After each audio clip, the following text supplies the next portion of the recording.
Episode 22 में हम देखते हैं जून सीन को शादी के लिए प्रपोज करने वाला था, इसीलिए चैन को कहता है किसी भी तरह से सीन को प्लेग्राउंड पे भेजो।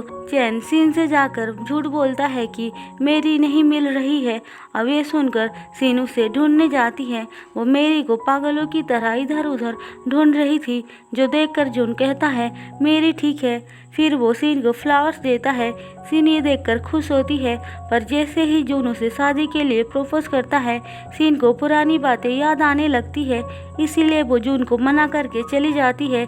जून बेचारा ये देखकर बहुत दुखी हो जाता है और सॉन्ग के पास आकर सब बताता है। वहीं दूसरी तरफ सीन भी ली को सब कुछ बताती है।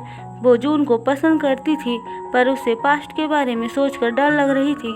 ली उसको समझाती है कि उसे पास्ट के बारे में सोचना बंद कर देना चाहिए।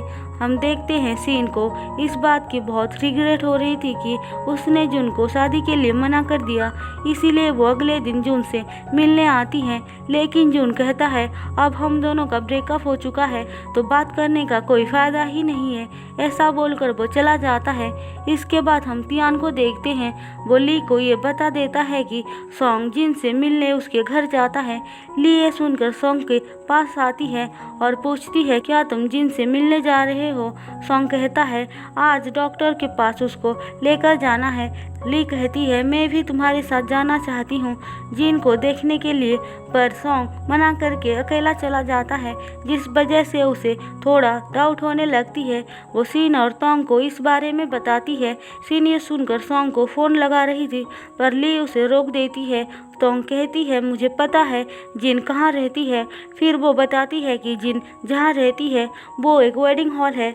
3 साल पहले सॉन्ग और उसकी शादी वहीं पे होने वाली थी। दूसरी तरफ हम जिन को देखते हैं। उसके पास सॉन्ग आता है। जिन उसे देखकर बोलती है तुम यहाँ पे क्यों आए हो, मुझे तुम्हारी झूठी हमदर्दी नहीं चाहिए।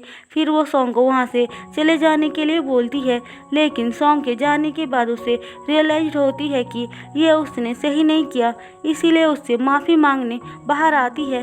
तभी उन दोनों को ली देख लेती है और गलत समझ लेती है।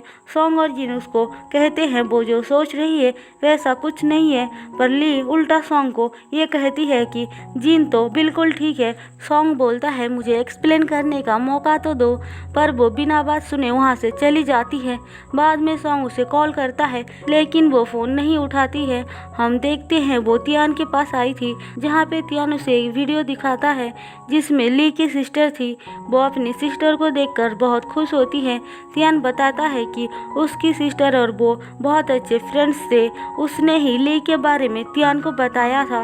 ली पूछती है मेरी सिस्टर मेरे बारे में क्या क्या बताती थी। तियान बोलता है वो चाहती थी तुम हमेशा खुश रहो, तुम्हारी लाइफ में उसकी तरह कोई प्रॉब्लम ना आए। ली ये सुनकर बोलती है उसकी लाइफ में क्या प्रॉब्लम थी, वो तो अपने हस्बैंड के साथ खुश थी। तियान बताता है कि उसकी तो शादी तक नहीं हुई थी।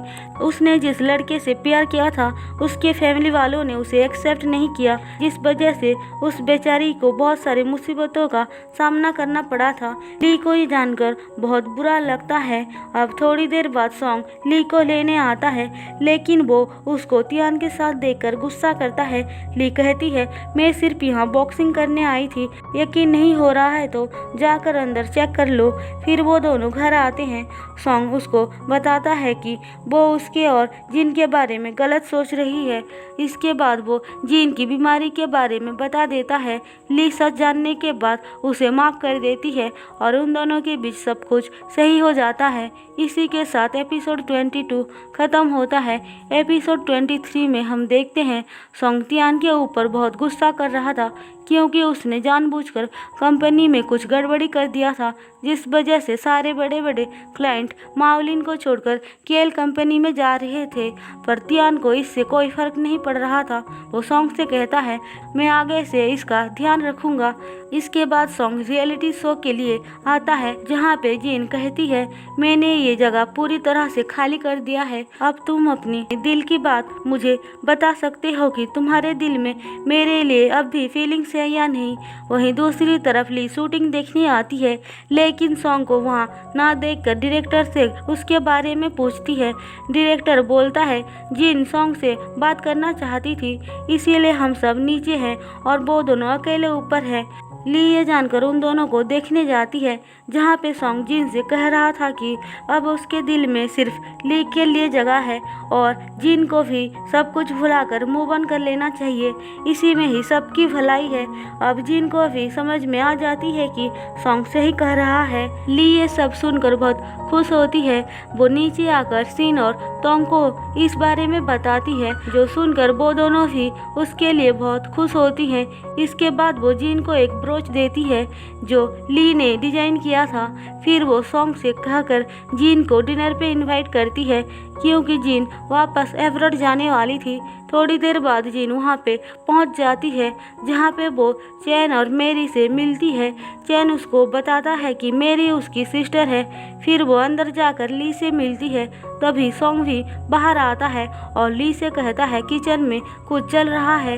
ली ये सुनकर किचन में जाती है, लेकिन सॉन्ग के ग्रैंडपा आकर सॉन्ग को भी अंदर जाने के लिए बोलते हैं। फिर वो जिन से थोड़ी देर बात करके सॉन्ग और ली के बारे में बताते हैं कि वो दोनों एक दूसरे से बहुत प्यार करते हैं। इसके बाद सब मिलकर डिनर करते हैं, जहाँ पे मेरी की बातें सुनकर जिन उसे बहुत पसंद करती है। अब जिन देखती है सॉन्ग पहले से बहुत बदल गया है। वो ली से कहती है सॉन्ग जब मेरे साथ था तब भी वो इतना खुश नहीं था। मुझे अब यकीन हो गया है कि सॉन्ग तुमसे बहुत प्यार करता है। फिर वो अपने बिहेवियर के लिए माफ़ी मांगती है। फाइनली जिन भी मूव ऑन कर लेती है और ट्रीटमेंट के लिए एब्रॉड चली जाती है। ली अपनी फ्रेंड्स को इस बारे में फ़ोन करके बताती है, जो सुनकर वो दोनों बहुत खुश होते हैं। पर सीन की प्रॉब्लम अभी तक सॉल्व नहीं हुई थी, इसीलिए तोंग सीन और जून को मिलाने के लिए जून को कॉल करके झूठ बोलती है कि सीन ने बहुत ज़्यादा ड्रिंक कर लिया है, तुम जल्दी आकर उसे संभालो। ये बात सुनकर जून तुरंत ही वहाँ पहुँच जाता है, जिसे देखकर सीन ड्रंक होने का नाटक करती है। लेकिन जून उसे घर लाकर बोलता है मुझे पता है तुम नाटक कर रही हो। अब सीन उसे माफ़ी मांगती है, पर वो बहुत नाराज़ था, इसीलिए उसे माफ़ नहीं करता है। सीन के बार बार बोलने पर भी वो जब वहाँ पे नहीं रुकता है तो वो उसको ज़बरदस्ती रूम के अंदर ले जाती है। और इसी के साथ एपिसोड 23 ख़त्म होता है। दोस्तों, अगर आपको मेरी एक्सप्लेनेशन पसंद आई हो तो चैनल को सब्सक्राइब और वीडियो को लाइक ज़रूर कर देना।